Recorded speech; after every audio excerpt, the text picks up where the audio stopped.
Hi. Hi. Hello there. Hello and welcome to our live stream. My name is... Yeah. My name is Allie Hilton, she, her pronouns. I am the creator of the show.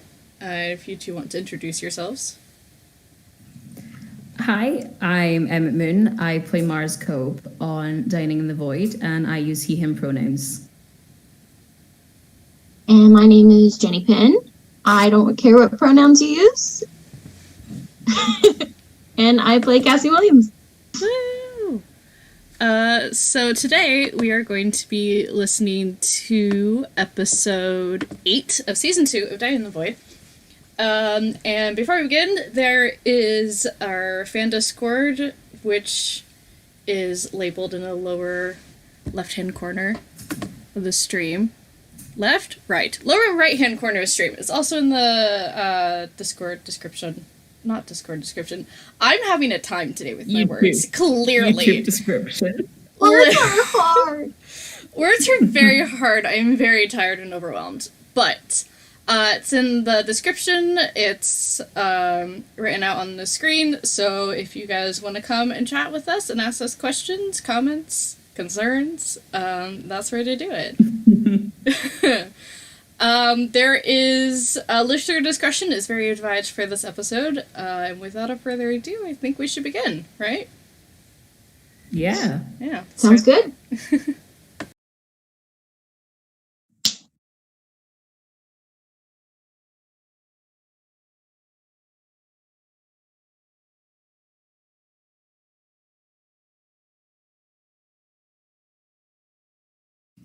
Warning, the following episode contains mature content and strong language and may not be suitable for all listeners.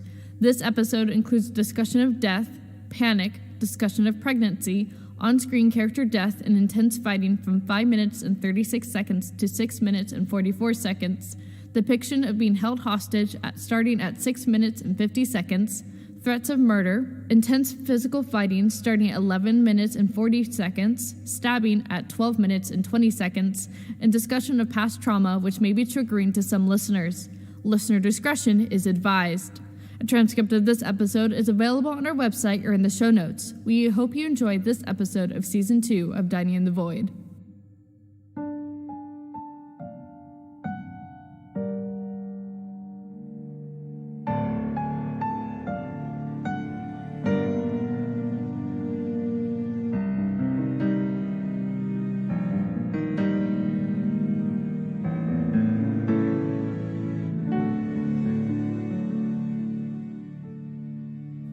Ash rains down, her fate unknown, as a lover cries, grief seeping through her veins. Truths are revealed, anger shaking their bones as confusion fills the air, thick and blinding with smoke. But watch your back, my friends, for danger lives in the shadows. A life is lost on battled ground, and an ultimatum is set. Ash rains down, their fates are unknown. A villain cries as everything disappears.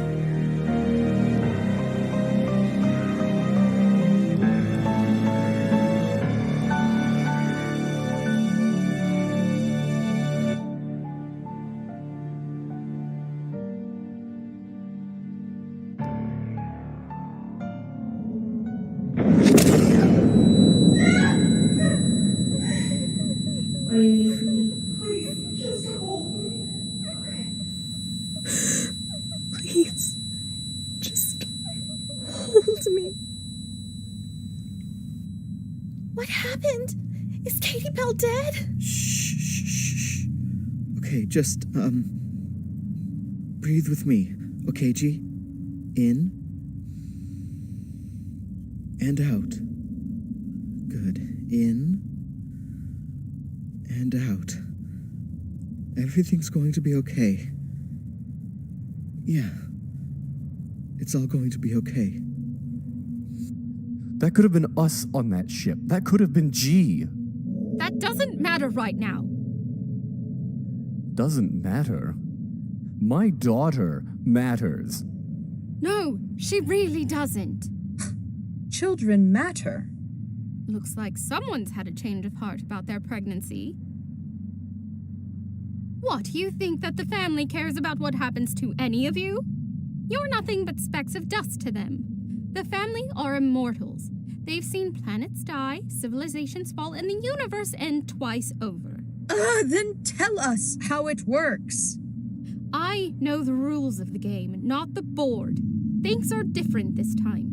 Enough with the games, Cassie. Tell us how to get out of here. Just doesn't make sense, though. Do not ignore me. Wait, what doesn't make sense? Out with it already. It's just that Mother wouldn't do this. Mother? I mean... Who's your mother? It's not like that. Not... Who's your mother? Aveline. What? It's complicated. Of course it is. Like everything on this fucking ship. Ha! And what else? Are you a shapeshifter too? Yes? Oh, for crying out loud. Look, I don't think me being a shapeshifter should be the issue right now. Katie Bell is dead. She isn't dead! Of course she's dead. Look at that. No one's surviving that. She's not dead. She found a way. They all did. We just don't know how they did it. Look out there, Waverly. No one could survive that, not even me. She needs our help. We need to help her. There is no helping her. She's dead. Yeah, because of you. If you hadn't come on this station, Katie Bell would be fine. No, wait. It's not like that. Then what is it like, Cassie? What are we not understanding? Because from what I see, we were doing fine before you got here. We had Aveline captured. There were no sirens. Katie Bell was alive. It seems like all our new issues arrived with you. Let me just explain, please. Enough shit, Cassie. We're done listening to you. Please, you have to listen to me. Cassie, behind you.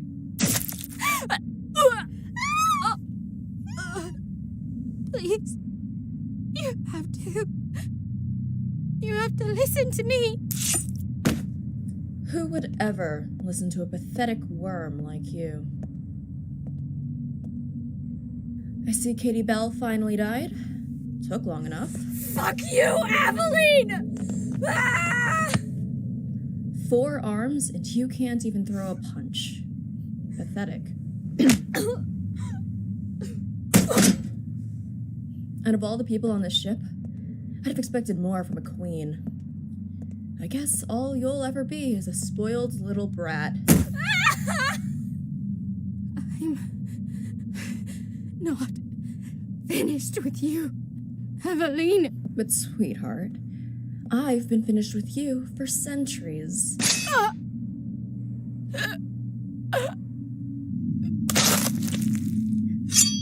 And now back to our regularly scheduled programming. You're done.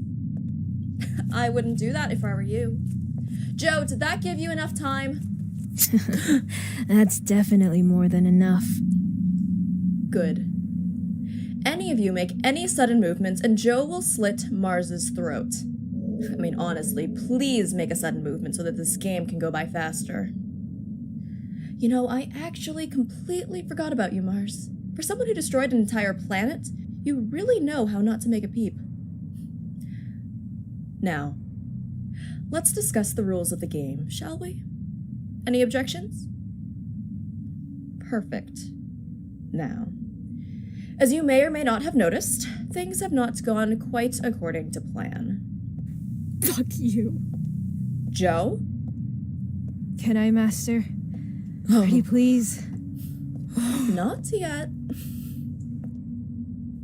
Really, Waverly, a royal should know it's rude to interrupt while someone else is speaking. Well, I hardly doubt as if your kingdom has actually missed you.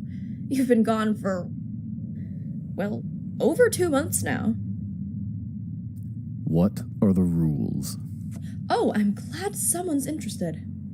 Allow me to introduce myself, since we haven't quite had the proper introduction. My real name is Aveline Lionetti, and I am one of the founding members and the third head of the family. Wouldn't that make you thousands of years old? Bingo! How astute of you. You really could do better than Sawyer. Excuse me? Sorry, really sorry. I keep getting distracted. Now, as I was saying, I am one of the first members of the family. While a woman never discusses her age, that does, in fact, make me very old. Older than half the stars in the universe. My family searches far and wide for outstanding individuals such as yourselves, even if some of you are rather disappointing in person. Now, we are here to give you the once-in-a-lifetime opportunity of eternal life. Like with Tala? Yes, exactly like with Tala. What are you talking about? Tala was one of you once, living, breathing, and a competitor in the exact same competition as all of you are right now.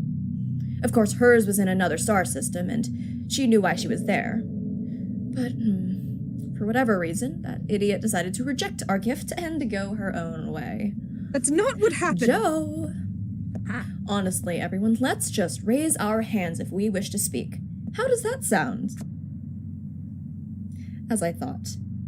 Now, Cassie here was also a competitor in the competition. Oh? Yes, Ellery? She said you're her mother. How could you do this to her? I've had many children. Not all of them deserve to live. Cassie won her competition, but since then, she has proven she doesn't deserve the gift of immortality. I mean, hell, she was released from prison on good behavior and came straight here. She could have done anything, and she wasted it on some petty little venture. I mean, parents will always be parents, Ellery. I just live longer than most of my children. Speaking of which, that reminds me. In order for one of you to win this competition, you will need to kill each other until there's only one of you left. What? No. Oh, we're not doing that. I'm afraid you don't have much of a choice. If none of you intend on participating, then I will have no choice but to end the game along with the lives of everyone in this room myself. And I mean everyone. Even the child. No. Yes. Of course, I'm immortal, so I won't die, but I'm afraid that the rest of you will. All of you have a stake in this. Sawyer, Calatea, you have your families to think about. Mars, Waverly, I imagine you'll be able to find some motivation. The two of you are surprisingly bloodthirsty.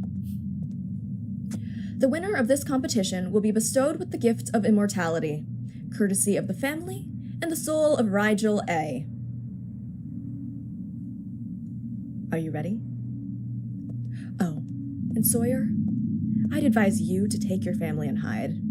I'd really hate for the first casualties to be G and Ellery. It's a little less dramatic.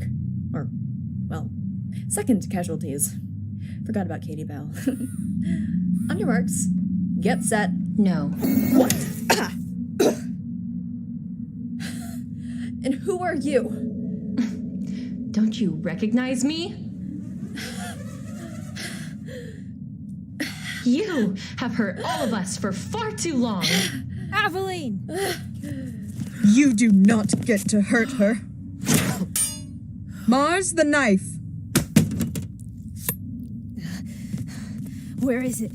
Where is it? Looking for this. No! No! No! No! No! Ah! Ah! Ah!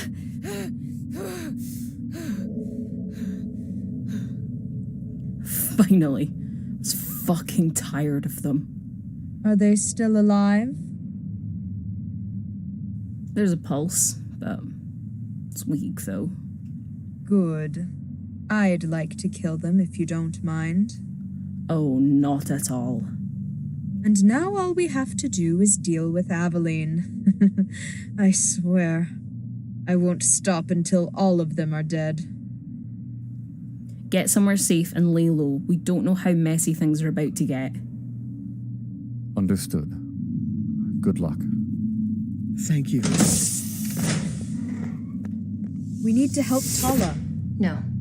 I can handle this. I remember everything. Do you now? Then you should know just how useless and stupid you are.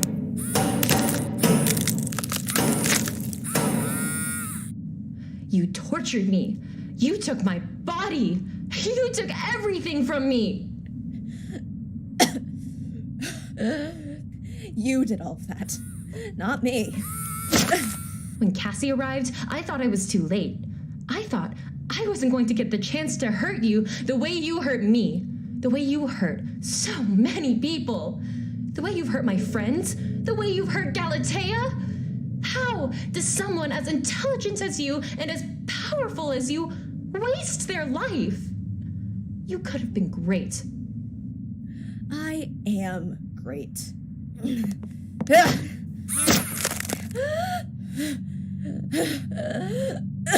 No, you're not. I spent so long thinking that you cared about me, that you were my friend. Of course, I'm... But you don't care about anyone, Aveline. All we are to you is something to pass the time while you spend centuries alone and miserable. You keep designing all these cute little games to keep yourself distracted from the fact that all immortality has given you is a cold, meaningless void of an existence. One day, I hope that you will live to see every star in the universe go out, just so that you know what it is like to live in the dark, alone, with nothing but you and your thoughts to keep you company. Because at the end of everything, Aveline, you're always going to end up alone. No. So sorry to interrupt your little fight, but I have an announcement to make. What now? Oh, attitude. How original of you. Oh, spit it out. Fine. SS Kronos, an intergalactic military vessel, is approaching the station. The military? Yeah, that's what I said. The military! The military? Oh my god, it's more people. They came to help. We can finally get off this fucking station and go home. Make Aveline pay for what she's done. We're saved? I think so.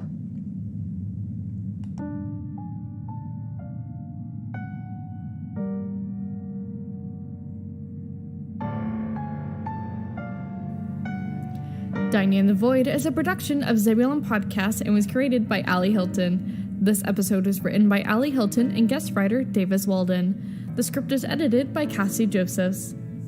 This episode features Sterling Ray as Waverly Black, Lindsay Zana as Katie Bell Snow, Nick Frey as G. Green, Cedric as Ellery Green, Dylan Shane as Sawyer Green, Jenny Penn as Cassie Williams, Molly Alexander as Galatea Ivory, Emmett Moon as Mars Cobe, R.A. Daylin as Aveline Lyon, Rhea as Jo, Nat as Tala, Allison Delphine as B, and Allie Hilton as R.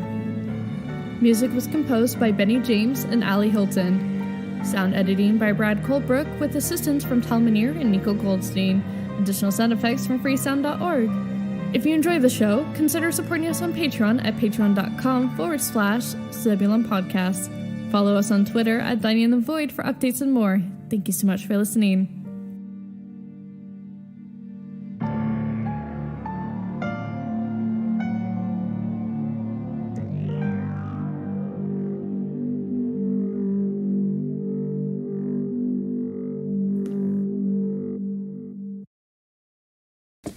So that was that episode. It sure was. It were.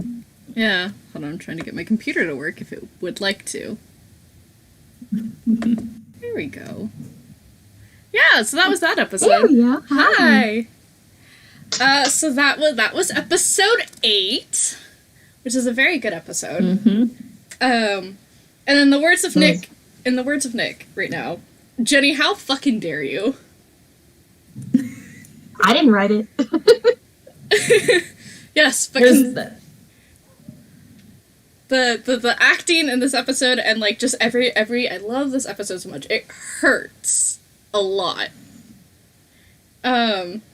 So before we begin, I think right now only Nick is watching, and that's fine.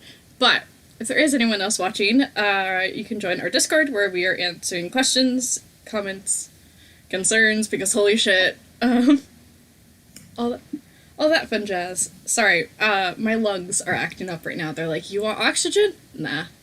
It's like, you know what? That's fair. Anyways, let's talk about this episode. Holly and I have been talking all week. Cassie! Cassie! So, Emmett, this is your first time hearing this episode, right? Yeah, and my internet dropped out halfway through that scene. So. Rip. Spoilers! I knew what happened because I read it, but it's very good. It hurts a lot. This is the very first I guess second on-screen death we've had, because technically we had Phoenix and we saw Phoenix die on screen, but like different. That was a flashback. That was it was a flashback. Really doesn't quite count. Like, we already knew she was dead. We already knew it was coming, but this, she's dead and brutally is killed. There's a song that plays earlier in the season. It's called like Mother Like Daughter, and it is the very first song where we hear Cassie's theme and Aveline's thing come together. Which, if you were listening to the music at the beginning of the stream, it was the third song that I played. It actually foreshadows Cassie's death in the song, because there are two character themes and they're coming together, and then it crescendos with everything is there and it's big and it's wild, and then every single part that is Cassie's theme cuts out at the same time, and it's only just the Aveline's theme, and it ends at the same as Aveline's You Probably Shouldn't Trust Me theme. And I love it. It's good. You don't hear the whole theme in the show because it was a lot longer than the scene needed, but it's there. And I love. It tried. It was a little longer than it needed to be, but it's fine. It's gonna be there in the album.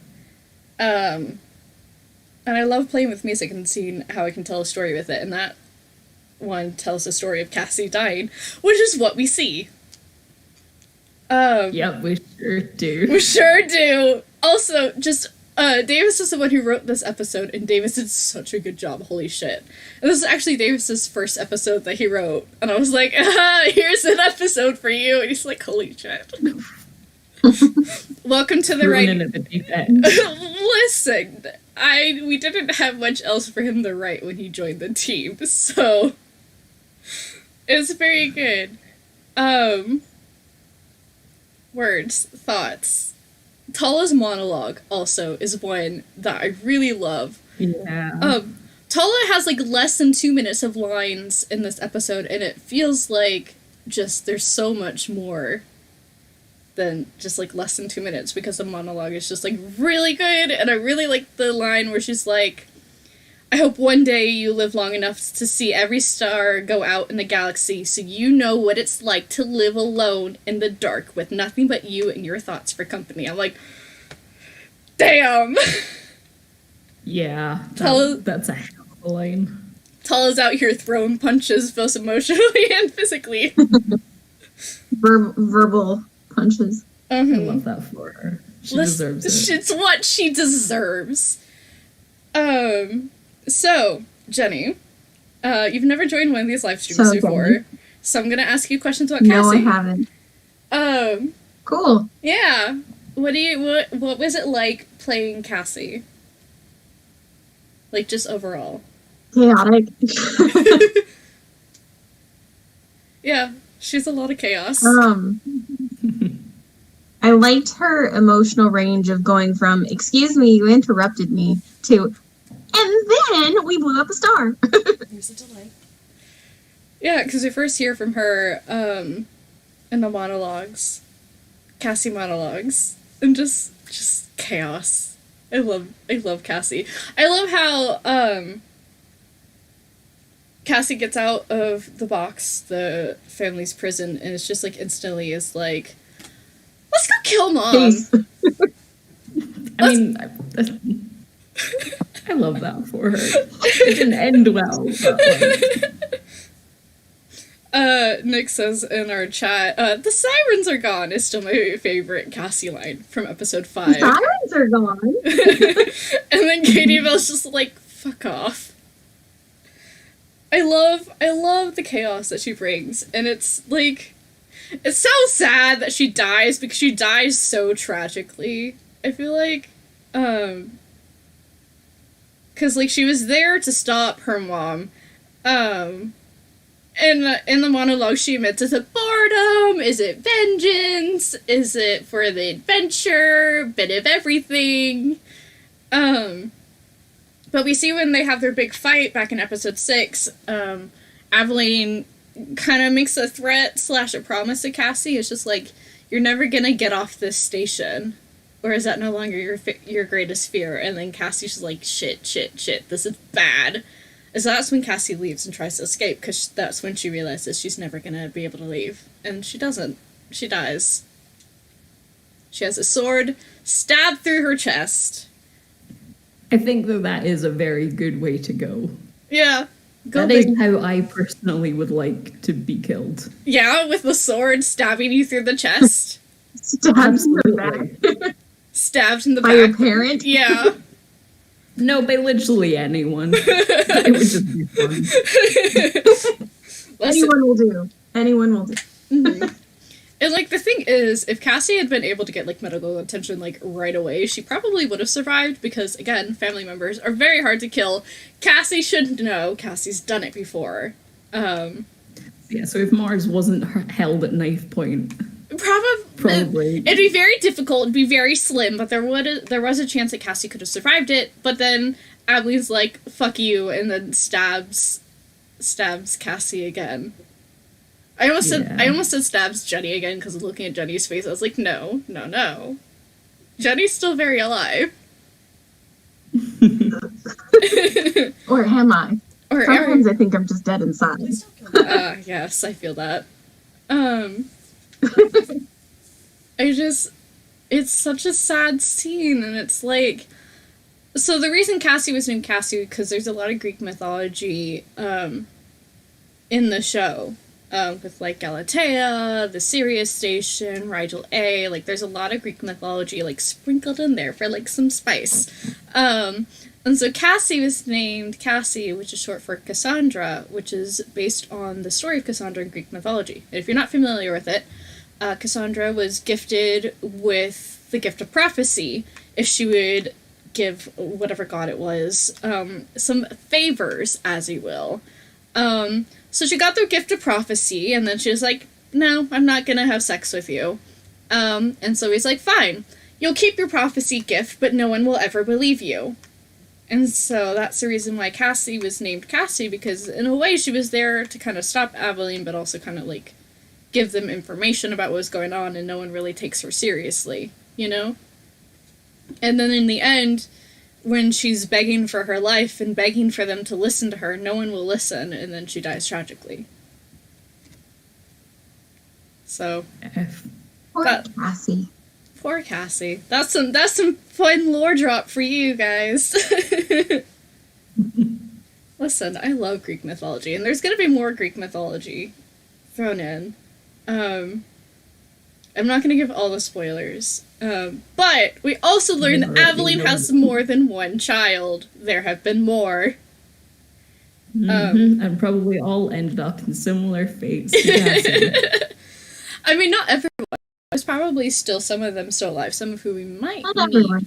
Not everyone. We might meet some later. Who knows? I know. Who knows? I know because I know it's coming, but no one else knows. Well, do I know? Yes. I know. I think you told me. I'm being cryptic on purpose. But yeah, episode 8. Sorry, I'm trying to put my thoughts in order. What did you guys think about episode 8? I realize I'm doing all the talking, which is a habit I have.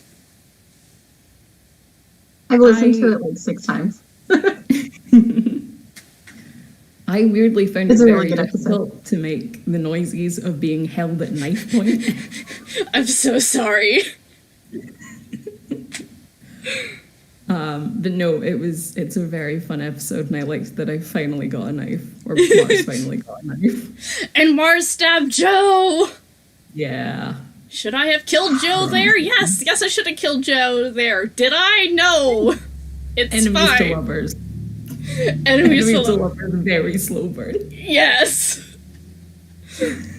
God, everyone hurt my heart so much in this episode. Holy shit. Like, ow.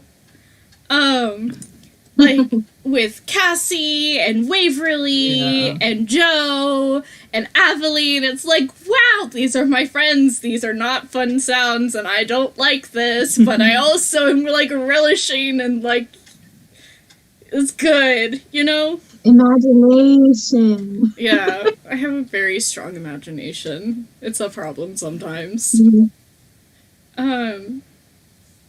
But I'm so impressed with this episode, because this is definitely, we thought episode 3 was bad. I mean, I don't know what's worse, episode 3 of season 1 or this one. Both are pretty up there with, like, wow. I would say episode 3 is Little more? Little worse, yeah, just because there's so much that happens. It's more torture, while this is all just very quick. Yeah, like, R.I.P. to Cassie, but episode 3 was... Oh boy. Oh boy. Episode 3 was a lot. Also, episode 3 of this season was a lot, if I remember correctly. And I don't... something about episode 3 of this season, too. I don't remember what. It was, like, very similar to episode 3 of season 1. I was like, why is this always a thing? The brand. I have in episode 3. I have a big brand. My brand is never giving you a satisfying ending. Which, like, side note, Hubris, the 24-hour podcast challenge, me and Emmett's episode came out today, which we were going to talk about a little bit. It is very exciting, and everyone should go check it out, because it has, like, witches and magic, and... It's called Twisted Wishes. It's very good. We made it in, like, 24 hours. I didn't sleep. You can find a link to it on the Hubris Twitter. I made my mum listen to it earlier. It's very good. She enjoyed it. Emmett gets to play the spirit that's just pure chaos. I love him so much. I want to play him forever. It's so fun. His name is Morodros, and he is a chaotic shape-shifting spirit. Problems on purpose. Exactly. It's very good. But anyways, that was my side note, because I remember that came out today. I'm so excited. Yeah. Also, sign-ups for round 2 are open. And again, that can be found on the Hubris Twitter. It's going to be, the next round is going to be held at some point in March. It's exciting. Very excited. I'm excited to have no sleep. Actually, I did sleep. Our sound designer was up at like 3 a.m. and went down to the train tracks to record a train going by for the wind. Yeah. And we were like, holy shit, dude. Dedication. I mean, it sounds fucking awesome. Oh, so it's amazing. I remember the first time everyone was listening to it, it was like, no, why are you doing this? This is bad. I'm just like, I did nothing. What could go wrong? Many things. I can literally read along to the episode without a script, because I've listened to it so many times when I was editing it. Back to Dying the Void for a second, because Nick asked a question. For both of you, Jenny and Emmett, what has been your favorite thing to record this season? Episode 10. Yeah? Episode 9 and episode 10 together, which, not going into spoilers, but it's fun. I think it was probably for me, that first full episode with Cassie when she's explaining everything about the family. Lore drop, yeah. Lore drop. Yeah, huge lore drop. That was really fun because it just felt like I was talking to myself and I acted like Cassie was just talking to herself. Yeah. And that everybody else was superfluous. Yeah, pretty accurate for Cassie. You're just there. I'm just telling my story because I'm Cassie. Cassie and I don't loves really care a if you're good story. Cassie loves telling a good story. Yeah. I think that probably has to be my favorite. It's good. Especially when she threatens Sawyer. Yeah. We all love it when people threaten Sawyer. Sawyer deserves to get threatened at all times. He's very bullyable. Especially like with some stuff I've told Emmett about upcoming seasons and stuff. He deserves it. He's very bullyable. He is. Great. I'm gonna post it in the chat. I did recently another height comparison with updated Katie Bell and stuff.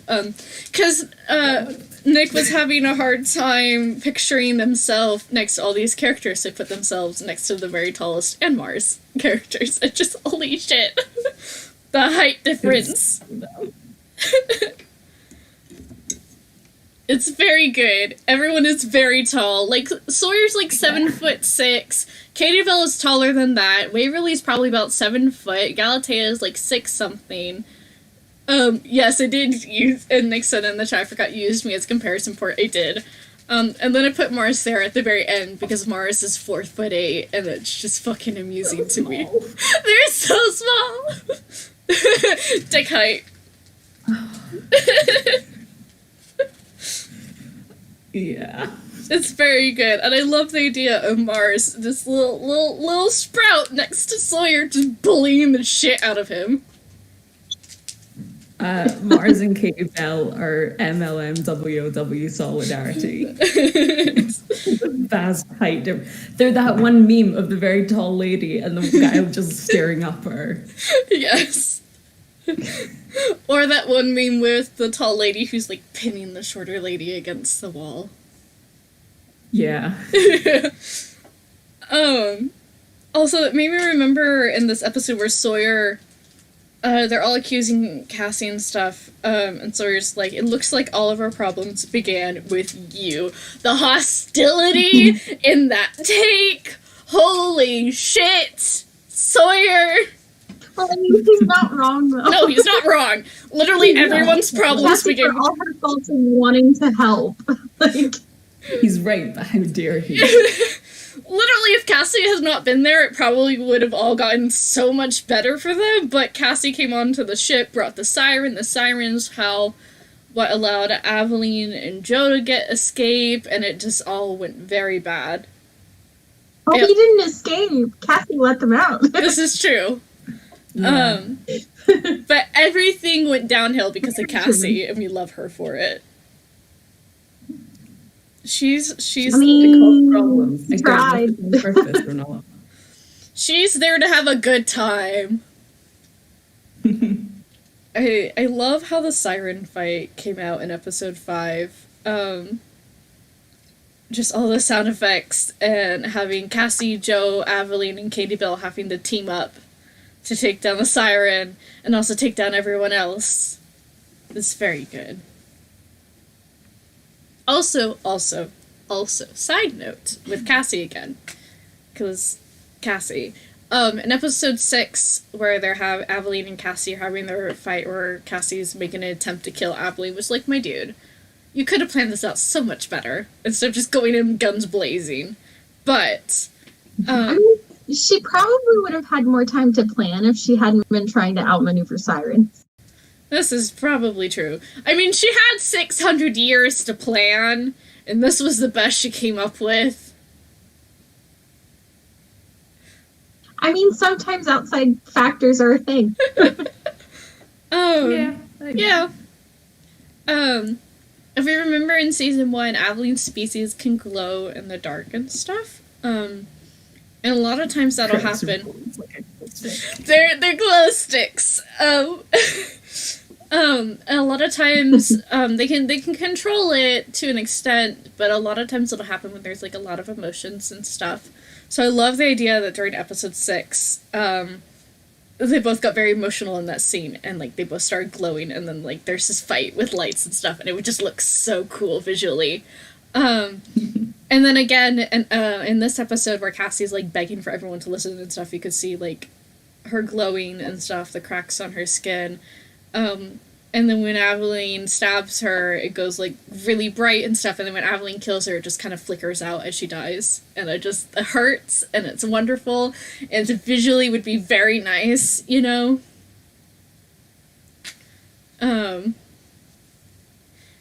Nick said in the chat, if Aveline is a glow stick, she's super glowy after Tala picked the shit out of her because crunch.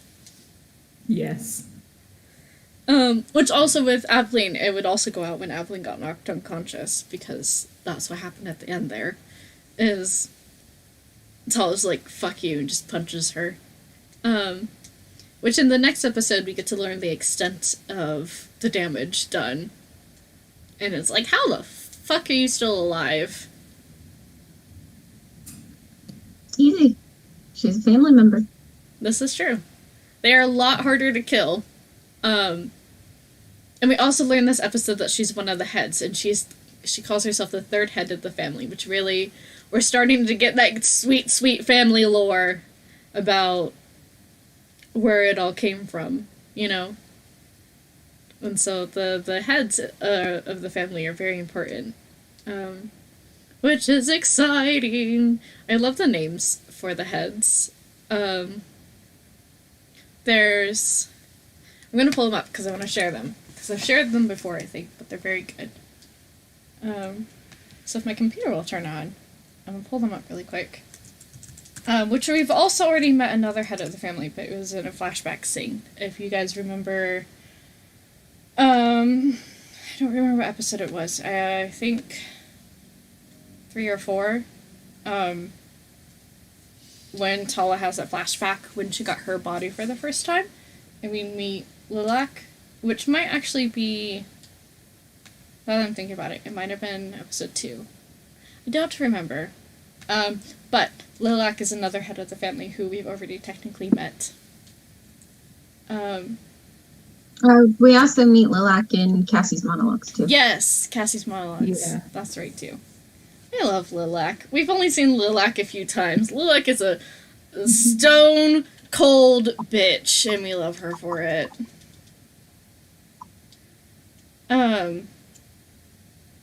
Words, thoughts. I'm doing great today. So I'm pulling up the heads of the family, because one of the upcoming seasons, this is not really a spoiler, because it's gonna happen. People are gonna find out about it. One of the upcoming seasons is actually a prequel season that tells us about how the family formed, why they formed, stuff like that. Okay, so the heads of the family are as follows, because now we can talk about it a little bit. There's Semper Electronics is the first head. Elodie Aries is the second head. Aveline Lionetti is the third head, which also, lion is a color. There was a reason I chose lion as a color, and then when I was writing out her name and stuff, I was like, okay, she's not gonna need... I don't want her to have just lion as a last name, so that's why her last name is actually Lionetti, because it sounds cool to say, I think. The fourth... Fancy. Yeah. The fourth head of the family is Lilac Lavender, and then there's Medusa Drognam, and then the sixth head of the family, which is my favorite name, is Berwin Nightingale. I just like the word Nightingale, it's a good name. Very. Mm-hmm. And so, like, Semper is the commander, and the Elodie is the weapons handler. Aveline was a mechanic, because if you remember, Cassie talked about how her mother created the machine that made them immortal, and she helped form the family and stuff. And so, like, once you learn that Aveline is Cassie's mom, you can start, like, piecing together little details and stuff. And also you can realize how much of a bitch Aveline is, because, like, raising Cassie and the trauma there. Lilac is the medic and the scientist, which also people call Lilac the mad scientist, but it's always behind her back that they call her that. there's Medusa is like physical combat, and Berwin Nightingale is communications and navigation. Berwin is also one that chooses the stars that they are taking for the souls. Because immortality. Yeehaw. Yeehaw! It's good. It's a fun time. What could go wrong? What could Gotta possibly... keep those chickens fed. Right? What could possibly go wrong? So then also, at the end of the episode, we found out that the military is there. Which we get to meet the military, the intergalactic military, in the next episode. And we finally get the confirmation about what happened to Katie Bell and her pirates. Because if we remember the last episode, it ended on a cliffhanger. Yeah, with the big explosion. Mm-hmm. No, she's dead. Cassie confirmed it. Yeah, Cassie, because Cassie clearly knows everything. But we finally get the confirmation of what exactly happened. Which I'm not going to say what exactly happened, because we're going to find out. It's very good. It's very, very good. Episode 9 also hurts. The whole show hurts. Let's be real. This whole season has been one big bruise. You're not wrong. It's very good, but good holy bruise. shit. A good bruise. This You keep poking that to be like, oh, ow, that still hurts. Okay. Yeah, it's like, oh, this is still hurting. This is still a bruise there. I've had this bruise for a month. It still hurts, but it's healing. But yeah, Cassie's dead. That's unfortunate. But I love the monologue that Tali gives. It's a very satisfying monologue, which I know I already said, but I was just thinking about the episode more. It's good. And Nick has asked, how excited are y'all for the end of the season? Very excited. It's very fun. It's very good. I'm excited too. Well, I mean, technically the season already ended for me. Yeah. How excited are you, Jenny? I'm excited to hear the last couple episodes, so Yeah. I'm excited as a listener in that aspect. Yeah. Mm-hmm. Have you read the scripts for them yet? No, actually, I avoided reading the scripts for them because I wanted to hear them in all their glory. Ah, so you have no idea what's coming for them. Nope. Oh, it's all good, all good. Super fun, happy, wholesome parts. Nothing could go wrong ever. Perfectly safe and fine. Doubt.png. Sure. I'm excited. I'm really excited. I really like how we have the rest of the season going, which there's only 2 more episodes of the season. The season finale comes out on my birthday, and I'm excited. It's like, happy birthday, here's the end of the season. See you next season, kids! Which I now have a skeleton outline for the next season, and Nick helped me put that together, and it's exciting. It's gonna be good. Anyways, I don't know what else we could talk about. If you guys have anything else you want to talk about. I actually got to go. Yeah. Mom just texted me. And she's outside. So I will see y'all at some point when we do the next live stream. Yeah. Okay, we can end the live here. Thank you guys so much for joining me and listening to the episode and talking about the episode. I like doing these. It gives Social Bubble better feelings. All right. Thank you guys for joining us, and have a good afternoon, or day, or evening. I don't know.